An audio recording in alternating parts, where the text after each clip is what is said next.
Welcome to the channel, guys. Dr. J.W. Morrison, theologist. Subscribe to Pro Theologist, and if you can, subscribe to ProBrick Exclusive, also to Dr. Insanity. What do we got, guys? This is part of the Minister for Men's Behaviour Change series.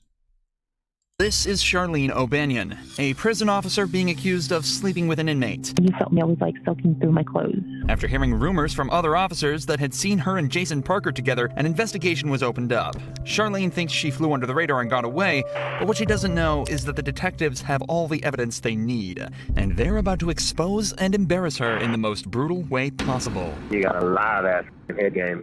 Oh my God. Right from the start, Charlene plays innocent and pretends she doesn't know anything about the allegations. We're notified of a possible improper relationship between you and Jacob Parker. So we're here for that. I just kind of want to talk to you about it and get your side of that story.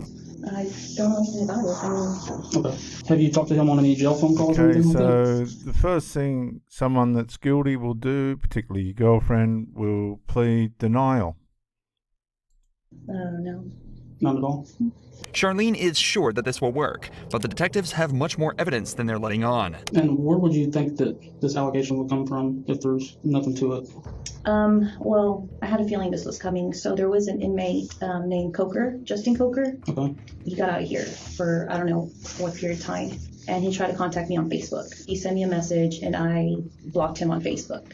And I guess one time... So what she's doing is she's trying to build a foundation of integrity, but that integrity's been lost through the evidence that's going to be laid out before her.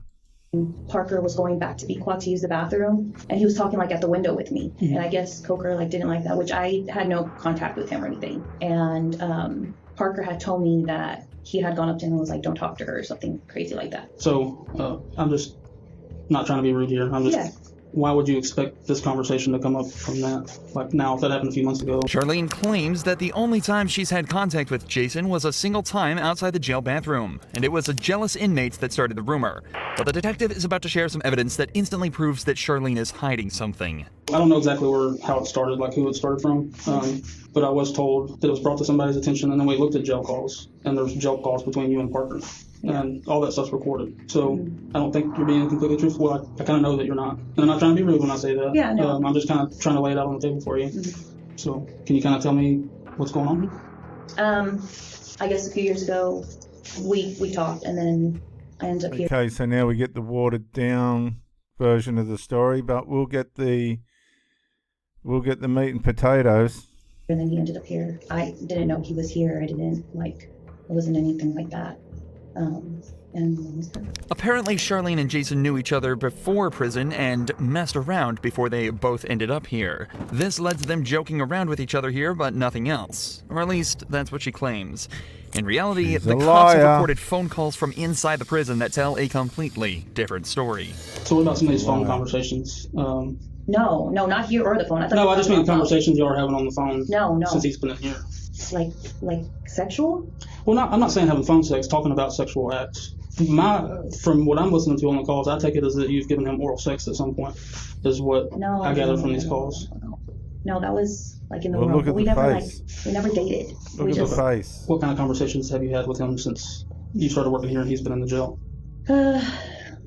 Just talking about what would happen after he got out. And then the jail call recordings, have you been talking to him while you're at home? Like he calls you from the jail while you're at home, or? Mm-hmm. Okay. Just 15 minutes into this interrogation, Charlene's original story is seeming less and less like the truth. She's been caught in multiple lies, admitted to having sexual relations with Jason in the past, and calling him regularly from her own home. This is highly irregular behavior for a prison officer, and it doesn't take a genius to realize something deeper may be going on. But the detective has some more questions pertaining to some more physical evidence. I haven't listened to this, but apparently there may be some talk in the calls about like photographs. Have you given him any photographs? Mm-mm. I gave him a photograph of his mom, which he had asked for, and of his dog, Jax. Okay. Yeah. Have you given him any photographs of you? Mm-mm. No. So see how she gives a watered down version, evasive version of an answer to the police officer? So one of the things we're going to be doing is like looking at cameras and stuff too. Has there been any times where y'all were alone? Mm-hmm. Or you go out of camera view or anything like that? Anything that's going to look suspicious that way? don't think so. It's important to remember that Charlene has worked at this prison for a while now, and as such will know all the ins and outs of everything such as security camera blind spots and patrol officer schedules. You'd think that with all this knowledge, it'd be easy to hide a relationship with an inmate. But it seems that she forgot about a few vital pieces of information, not least the facts that all phone calls placed from the prison are recorded. But thanks to the detectives, she's about to be reminded of this fact in a devastating way. Hey, baby. Got that. Baby, guess what? What, babe? I just won the blackjack game. Yay. So this is the sort of evidence that you don't usually get availed to if you're in a relationship with a woman and she starts to go skew-whiff. This is a good example of how far they'll go to lie. These people are all in the law system. And look at this. I just want $30. I got a lot of stuff to clean and get rid of before you come home. I'm just kidding. Yeah. I'm just fucking with you. I was trying to make you think I have all these secret things. Yeah, I bet you do. What? What? What? What do you mean? I don't know. You probably got this weird sex swing hanging from the ceiling. Kenneth probably thinks it's a swing set. Oh, if I had that sex swing, you better believe I'd leave that sucker up for you. Would you really? Hell yeah. You'd let me put you in it? Yeah. With a gag bar and everything? Yeah, babe. Listening to your own voice can be bad enough for some people, but listening to your own sexual phone calls in silence with two detectives in the room as you realize you've just been caught red-handed She's had it. has got to be worse than... How wonderful would it be for the men that have been duped by women to be able to sit there with that kind of evidence and go, this is who you are. any prison sentence there is. However, with the language they've used so far, there's no evidence that the pair have actually engaged in any sexual acts. But that changes quickly as Jason begins to directly incriminate Charlene on the call. I just want you to look at me sometimes and be like, damn, my woman's fine. Fine and wine. Mm-hmm. And you got a live ass fucking head game. Oh my god. It wasn't my best moment, so I was just trying to get it done. Are you in bed? Don't even get me thinking about that because it makes me so horny. Like just going back and thinking about that. I get you horny? Oh yeah. You felt me. I was like soaking through my clothes. Get very horny very easy. I always want to have sex. Like that's not even. Not good. I mean, it's not like I just like look at someone and I'm like, oh my god, I'm so fucking horny. No, like of course, like I only get horny for you. You can't see how that sounds from like my point of view, like a more recent thing than 3 years ago. No. The audacity she has to say no. And she lies with a smile on her face. This is what they'll do. After hearing that phone call is truly remarkable. But to her credit, she's not going down easily. The detectives try asking her if she thinks Jason would cover for her, and she still doesn't break, sticking to her story that everything that happened outside of prison.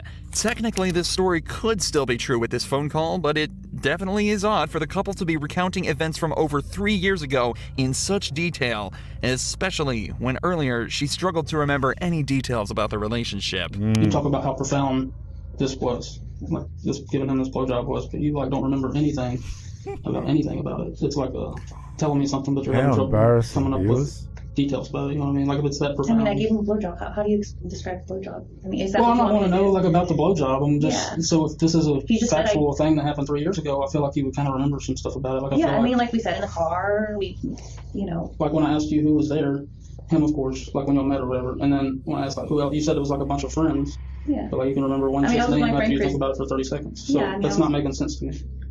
You seem to have blanks in your memory when we get to certain details, but you remember being groped in the blowjob from 3 years ago. I find that hard to believe. Okay? This is your one chance to be honest with us. Yes. Once we get up and walk out and we're done, we're done. Have y'all had any inappropriate contact, whether it's groping, blowjobs, vaginal, anal sex, anything, hand jobs? Yes, I'm being vulgar to the point across. Yeah, no, it's not. None of that. Just as the detectives say, things really aren't adding up. Yet she's still sticking to her story.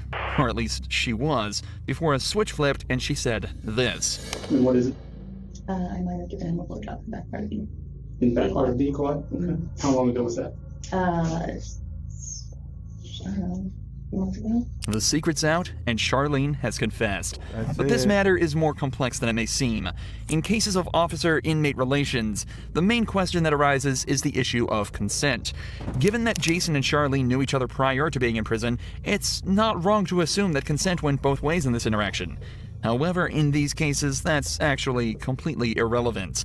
According to a 2005 report, federal law criminalizes all sexual relations and contact between prison staff and inmates, and that all sexual relations between staff and inmates are considered abuse, even if the act would have been considered consensual if it occurred outside of a prison. This is because of the huge amount of inmate abuse that was observed in prisons. In 1996, it was estimated that between 12 and 14% of all prison inmates had been sexually assaulted, and the officers were rarely punished. So to prevent this, a zero-tolerance policy was introduced to try and prevent abuse towards inmates, a policy, it seems, that Charlene completely ignored. I'm going to ask, but I feel like I know the answer. I'm losing my job.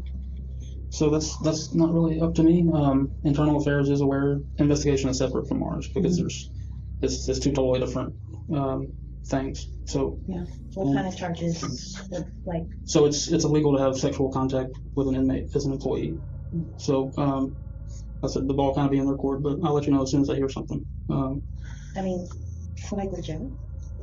That's up to the DA's office. As it turns out, Charlene would lose her job, and the only time she'd ever be allowed back in jail would be for the 100 days that she'd be made to serve after being found guilty of sexual activity with a person in custody.